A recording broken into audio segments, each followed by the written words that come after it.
My name is James. I'm a programmer who's turning 30 this year. Originally, I graduated from a typical college and worked as an employee at a small company, but I improved my skills while working. James, you learned programming on your own while working, which is impressive. I got married and had a child, so I wanted to earn more as the head of our household. You have a daughter, right? How old is she? She's 2 years old. She must be so adorable. Yes, she is. I have to work hard for her sake, too. As a fellow father, I support you. I smiled and said, thank you. Yes, I have an adorable 2-year-old daughter. Her name is Lily. Phew, I'm home. Hi, Daddy. Lily ran down the hall to greet me at the entrance. Holding Lily in my arms, I asked, have you had dinner? Not yet, I'm hungry. Although I expected this response, I couldn't help but frown. Lily and I entered the living room. The hands of wall clock were pointing to 10 o'clock at night. I spoke to Emma, my wife, who was sprawled on the sofa. Emma, I told you to feed Lily when I'm working late. It's fine. Lily seems to prefer the meals you make anyway. Emma didn't even try to look at me as she played with her phone. Looking around the living room, there were washed clothes and Lily's toys scattered everywhere. You're home while I work. You need to do a little better with the house. I took Lily out for pancakes during the day. Lot of fruits on the pancakes. Took photos with Mommy. Well, that sounds good. I put Lily down on the floor and headed to the dining area to prepare dinner. What's for dinner? We have chicken, so I'll make chicken pasta. Can you sit quietly and wait? Yes, I can wait. Lily responded and sat quietly in a chair, but she soon started to doze off while waiting.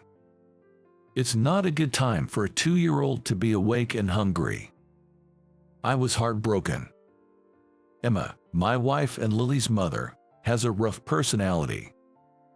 Before we got married, we both worked and used a housekeeping service for chores, but after marriage, Emma became a homemaker.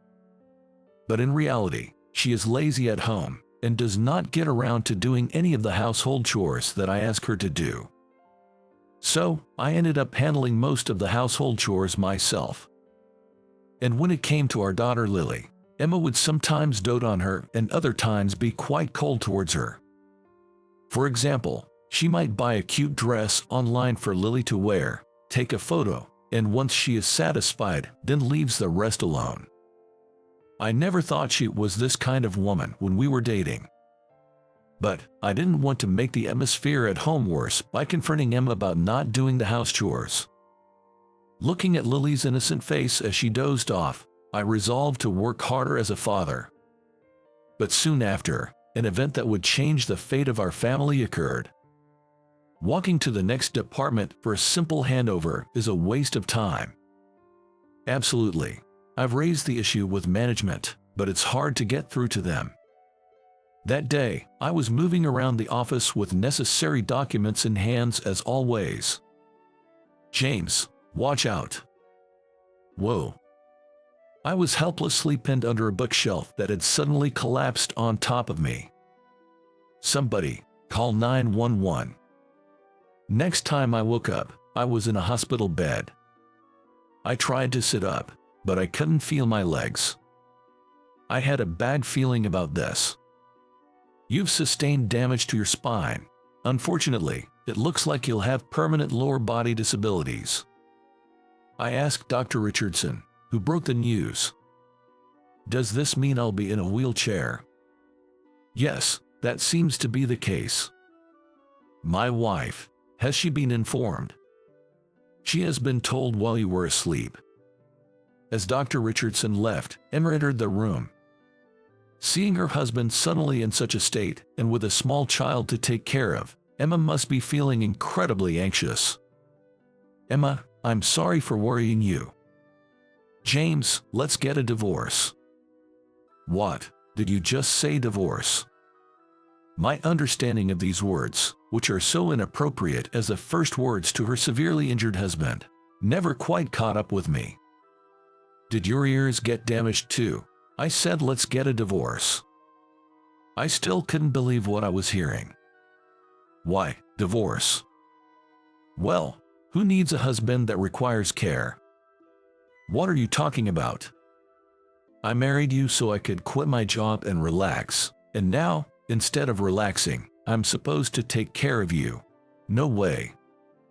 I'll try not to be a burden on you. I'm disabled now, so we can get help from the government. But if you're in a wheelchair, you won't be able to work properly, and you'll probably get a pay cut, right?" "What are you saying? I'm a programmer. Being in a wheelchair won't significantly impact my work." I counted each of Emma's statements. But even as I counted, a calm part of my mind was questioning, what does it matter if I argue with her? Even if Emma retracted her statement, saying, "If you're not getting a pay cut, then I won't divorce you," I had already seen her true nature. I would never want to live a tough life because of my husband's low salary. "You know that you are no longer of any use to me." Emma didn't even listen to my objections. And then, she left the hospital room, saying only, "I'll take care of Lily." What on earth is this? I stared blankly outside in dismay for a while, but gradually, my anger toward Emma began to grow. I had worked my fingers to the bone for my family. I had also handled most of the household chores by myself.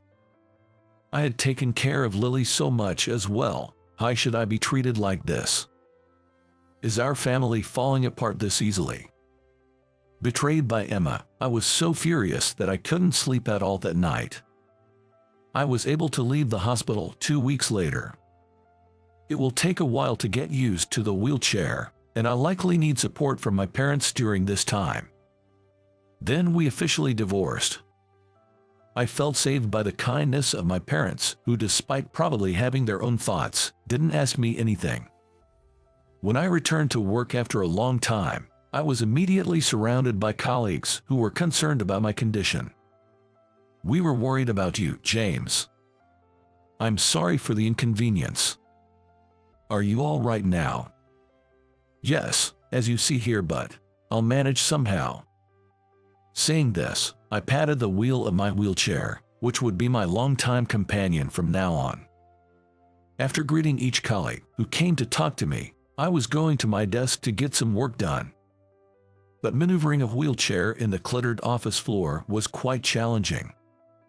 As I was wondering what to do, "Oh no, James, let me help you." "Thanks, Ryan, I appreciate it." Not wanting to be stuck and unable to work, I decided to gratefully accept his help. Ryan, one of my subordinates, pushed my wheelchair for me. "Wow, wheelchairs are surprisingly heavy, aren't they?"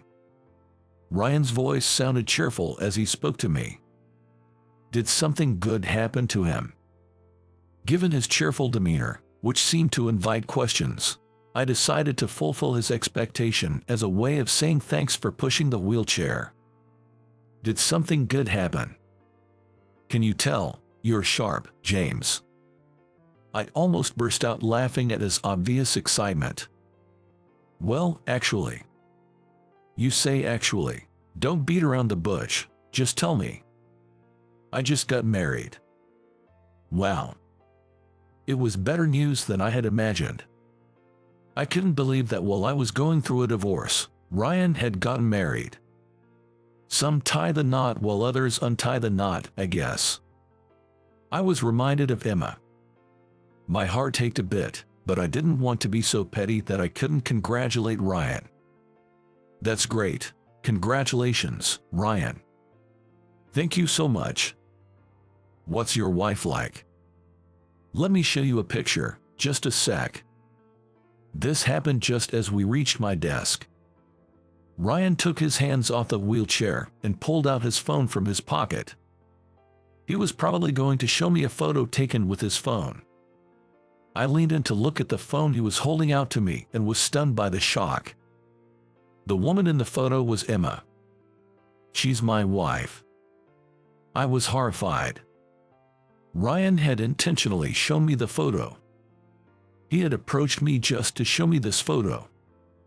Knowing that his wife was my ex-wife, I became wary of Ryan, who suddenly seemed to transform into something creepy. What are you trying to do? It's great that I could marry Emma, but honestly, Lily is just in the way. What did you say? James, could you take in Lily? I don't have much affection for her, and Emma wants a child of our own. So I think it's better if Lily is taken care of by you because she is your daughter.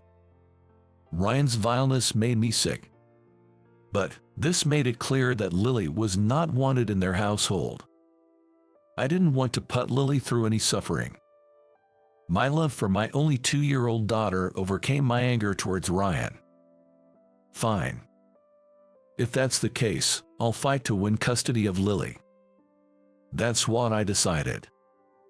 A month later, I went to court to determine the custody. Emma was smirking confidently. She knew how difficult it was for a father to win custody of a young child. But I had prepared for this day. Standing at the witness stand, I said, she would only interact with Lily to take photos for social media likes and comments, neglecting her at all other times. Despite being a stay-at-home mom with time to spare for household duties, she neglected them and carelessly handled Lily's meals.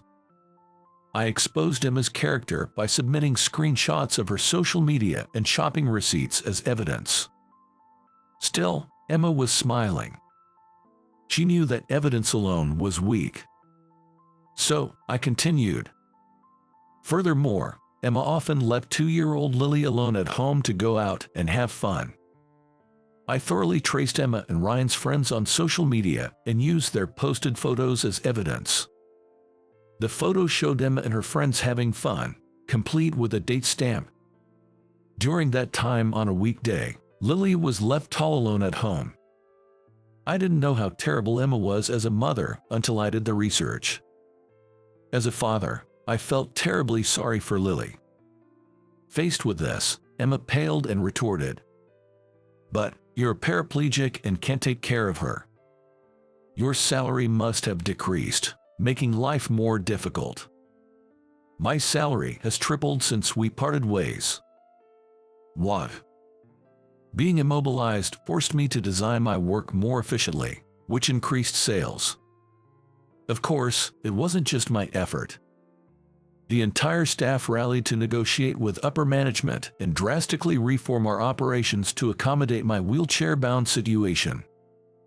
Besides, I'll be living with my parents, so I'll have their support. They both adore Lily and have offered to help. At this point, Emma had nothing to say, muttering, "I shouldn't have divorced if your salary tripled. How selfish can one person be?" I was beyond angry and just dumbfounded. The court awarded me custody of Lily. In the hallway, I told Emma, "I was too nice before. Despite sensing unfairness, I worked hard on my job and chores for the sake of family. But thanks to your unbelievable behavior, I've finally woken up.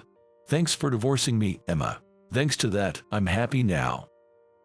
Emma, unable to respond to my sarcasm, fled.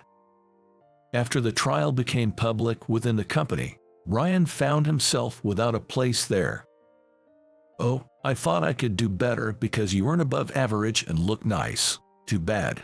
Ryan, let's get a divorce." "What? And you'll just jump to another man? No one would date someone like you, you old hag." "What did you say?" It seems they broke up after that ugly argument. As Ryan had said, after that, no men approached Emma. Even when she made advances, she was continuously rejected with responses like, "Who would date someone like you, you old hag?"